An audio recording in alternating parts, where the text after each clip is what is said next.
From the Cold Formed Steel Buildings Association, this is Cold Formed Buildings Made Easy with your hosts, John Cosper and Lauren Toole.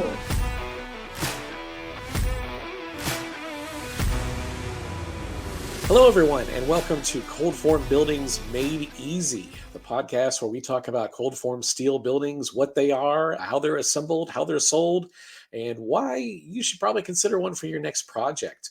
My name is John Cosper, and I'm joined by my co-host, Lauren Toole. Lauren, how are you doing? I'm good. How are you? I'm doing fine. I think it's 3 years ago you and I met. You walk into my office, you know nothing about cold formed buildings, which 14 years before I knew nothing about cold formed buildings. And here we are now. We're doing a podcast about this. What are you thinking? I'm excited to let everybody know how awesome cold form is and how easy it is. I'm just looking forward to all this. Cold form buildings are still relatively new to the U.S. I don't want to get too much into the definition of what a cold form building is because we're going to ask today's guest about that question. His name is Jim Horgan. He is with Ameri-Built Steel Structures. He's been selling cold form buildings probably as long, if not longer, than just about everybody else here in the United States. Here he is from Oviedo, Florida. We'll bring him in. Jim, welcome. Hi, how you guys doing? Wonderful. How are you today? I'm great. I've just been working away on the latest projects. Yeah, I was just down in Florida a couple weeks ago and visited some buildings with Jim. Just some of the most beautiful homes that I've ever been in, and you know, not hyperbole. These houses are really, really beautiful. So some of them glass fronts and all wood interiors and everything. So Jim's got a fantastic sales group that he's worked with over the years. But Jim, we'll start with the first question. How do you define a cold form building? What is a cold form steel building? Well, basically what I tell my customers is we're sort of in between the structural red steel and the lighter gauge tube galvanized steel. So we do a lot of things that the light gauge can't do, including making really cool all steel homes. And then we find that we're priced better than some of the red steel because they have to use a lot more concrete and a lot more heavier equipment than we do. So we found a niche with a product that basically I don't think many people know about. So what did you do before you sold cold form? Well, I've always sort of been in sales. So I started out basically running a ski resort in the 70s. And then in the 80s, I had my own business up in Wisconsin doing video recording that I'm sure John identifies with. And then I moved to Florida and just happened to see an ad in a magazine about these unique buildings. And I've always been kind of a fan of building things. I built my first cabin edition when I was still in high school.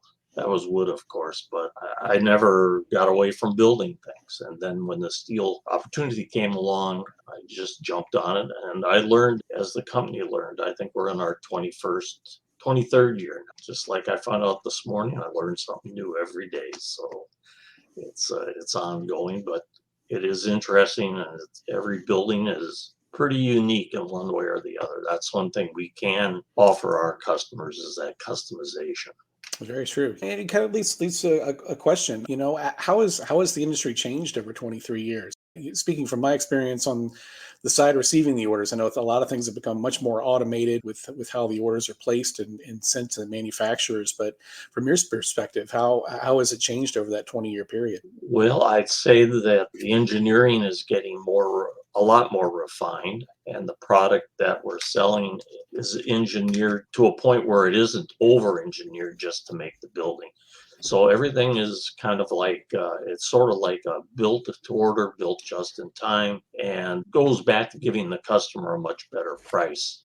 Do you have any job that stands out that is the most unique or memorable job? Well, we didn't produce it, but I have been asked to build and design a pyramid, but we turned that one down. But I'd say one of the neatest ones we did was maybe 5-6 years ago. We built 13 buildings to make up a complete outdoor gun range.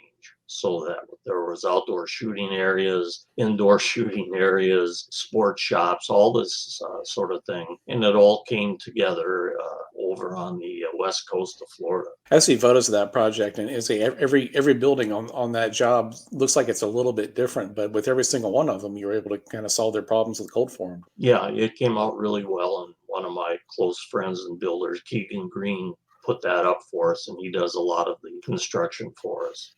Where do you sell these buildings? Do you just sell regionally? Do you sell across the country, or Well, I tell you, that's very important because when I joined up with Outback Buildings, one of the things that I insisted on is I didn't want any territories saying that, oh, you can only sell this territory. That would have been a deal breaker. I wanted to sell anywhere if somebody was interested in a building. And with our vendors, now that worked out really good from the get-go, as we had vendors, factories east and west coast. So we were able to do the same. We have engineers east and west coast, and we could produce buildings and satisfy that need. where are some of the places you've sold probably more buildings than others? Are there certain territories where these are more popular? Well, I'd say still, even though being in Florida, we look to California for a lot of cool projects. But actually, we've done most of them, I'd say, along the East Coast, Florida, Georgia, Tennessee. But I do have buildings in Europe, the Caribbean, and Hawaii and Alaska. Once you get a customer, what is your process? Well, we get somebody that sends us a request for a quote. We just try to see, first of all, what size, all the basics, size, height, and so on. With very important is the zip code location. Our main thing is to get the wind, the snow, if included, and all those codes exactly where they need to be before we actually start running the design work in our custom software. And that's the most important thing. And of course, to find out, is this a barn or is this a house? That's some of the basic questions. How long does it take to go from an initial prospect to a sale? I've had it in 1 week and I've had it in 2 years. So I averaging, I'd say a couple months, 2-3 months. And then once the deal is written up in an agreement, then there's always permits and building inspections and going back to the engineer maybe for some little fine tuning. But we get the job done. We got a great group of people we work with. They all know the product, and we just keep throwing new stuff at them. That's all. Going back, looking at the cold form, is there anything you would change? Well, there's always a few things we wish we could have automatically show up on the software, but they have their agenda and certain things that seem to be more important to the general group than my own likes, like dormers, for instance. But they're still very popular, and we get them done. Say with dormers, that's typically kind of a custom application with the Active Dimensions software in particular. But something that can be done. How do you handle those situations where somebody's wanting something custom and can be done, but it might be a little more than what the price on the screen says? Basically, when there's a wall, I find a way either around it or through it. I just finished the wraparound building yesterday. It took quite a while to calculate it, and then I had to do a few extra things, like we'll say we had a rectangular building with a lean-to on each sidewall. Calc that and then find out what's the cost per lineal feet for that lean-to. After I get that, then I can calculate how much it would be for both ends. That's what we use to calculate it. The automatic calculation through the program hasn't quite appeared yet. I'm waiting, but in the meantime, we got it. You have to wing it. I understand. Oh, yeah. What are some other things you'd like to see as the industry continues to grow? Well, it's been another item that a lot of my salesmen have been asking for, and I can see why, is to either shrink down or eliminate knee braces inside the building. Again, that's getting, that's a necessity in a steel building, as is fly bracing and some of the strapping that goes in any steel building you go in, be it red steel or whatever. That's some of the common things. So they're working on it. It hasn't come through the software yet, but there again, that would be great. So for any new company that is starting up, what advice can you give them since you've been doing it for so many years? I'll tell you one thing I noticed, and it's been very obvious the last year and a half. There's a lot of steel building companies out there, and they have all some fancy names, and they're all over the states. But you have to look inside the door of the building to see how they're made. Because there's a lot of steel buildings out there. They have a steel roof and steel sheet walls. But if you look real closely, they could be all wood and wooden poles inside. And if the garage door was closed, it would look like a steel building, but there's apples to oranges going on there. There is a lot of steel companies that cut corners too. So you have to be very careful with what you're getting. make sure you have all the materials that you need to finish your project instead of just giving a customer like a cheap price, because anybody can give a price. Yeah, there's a lot of cheap prices out there. And like I said, I see more and more ads on Facebook continually with names that are even similar to ours. So there again, that's something you have to be careful of. The main thing is we try to tell our customers what we do, the cold rolled, the cold formed steel versus the tube steel versus the heavy, what I would say commercial grade red steel. And they can overlap different ways, but until they're really sure, the customer says, I want a 30 by 40, and the tube steel's one price, which is really low. Then there's our price, which is somewhat probably a little higher. And then the red steel could be similar to ours or maybe higher yet, but then they don't take into the account the extra amount of concrete it's going to take to install. So there's so many things that basically we try to educate our customer without confusing them, but there's a lot of apples to apples to look at. And also you always see these ads. We have a closeout. I learned this from one of the best guys 23 years ago. Somebody's got a closeout and they got to move it quick and they're giving you a good deal. Ask that guy if he can ship it tomorrow, because that building probably doesn't exist. It is interesting you bring up, you look at the outside of a building, if the doors are shut, it's hard to tell, is that a pole barn? Is it tube steel? Is it cold formed? Even is it red iron? But one of the neat things, and again, I was down in Florida with Jim recently looking at particularly some barn dominiums. Some of the inside of these buildings, unless you're inside a steel building, you don't realize you're inside a steel building, just the way they kit some of these buildings out. So what are some of your favorite things you've seen people do, kitting these things out and making a home out of them? Well, it's getting much cooler as time goes on. People are being much more creative. The first barn dominium we did was because some guy had an old gambrel style up northern East Coast, and when he wanted to resite it, rebuild all the rotten wood and things, I said, we can give you a much better product, brand new, all steel. It'll look the same, if not better, on the outside. So that's how the barn dominium for us started, and that's been darn near 20 years ago. And since then, it took another 10 years, I'd say, and then the barn dominium word really got out there.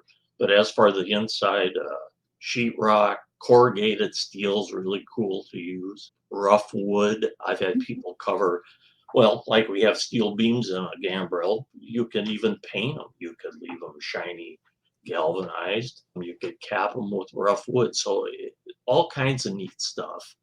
And same way with the actual ceiling. I mean, I've had people that have put wood underneath the steel frames, so they have kind of a tongue and groove look, sheetrock.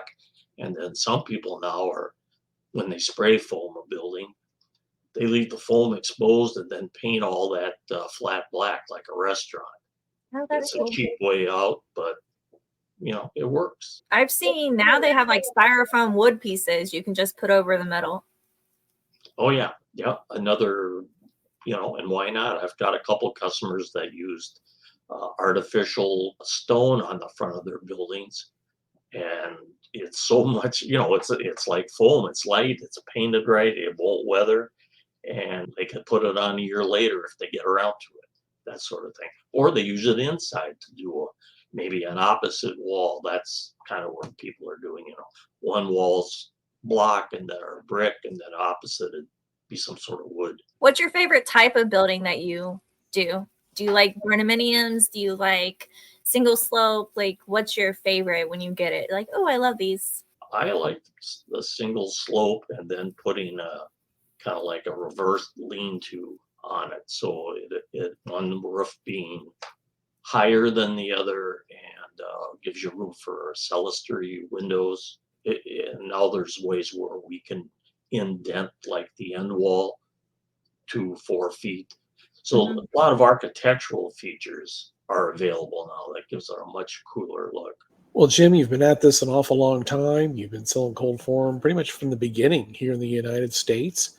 Are you still enjoying it? Any thoughts of doing anything different or moving on? Well, basically, we're still at it. We're having fun. I'm not ready to retire yet, even though some people say I should.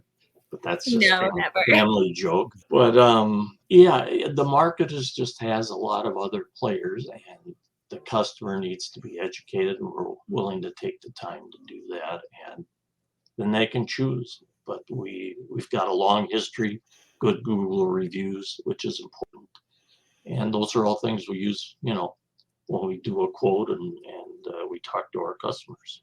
Very cool. Well, Jim, we really appreciate your time. Thanks for coming on and talking cold formed with us. This is Jim Horgan. He's with Ameri-Built Steel Structures. Jim, you want to tell folks where they can find you online? Well, www.ameribuiltsteel.com, all one word. And then we're on Facebook, Instagram, and Pinterest, and I can't think of them all, but we're out there. And of course, our website is very important. And there's also a section there where you can design your old building right on our website. And that gets sent to our office, and we fine tune it, add some engineering features, and then we get back to you and we hash it out back and forth till we get something that works for you at the right price. Yeah, that is an important feature we should have mentioned earlier, but you do have on your website, as do a lot of dealers, but customer can essentially go in and it's a 3D designer designing their own building right on the screen and send it to you for pricing. Very nice feature. So, but Jim, thank you so much for your time. My name is John Cosper, and this is Lauren Toole. You've been listening to Cold Form Buildings Made Easy. Thanks for joining us.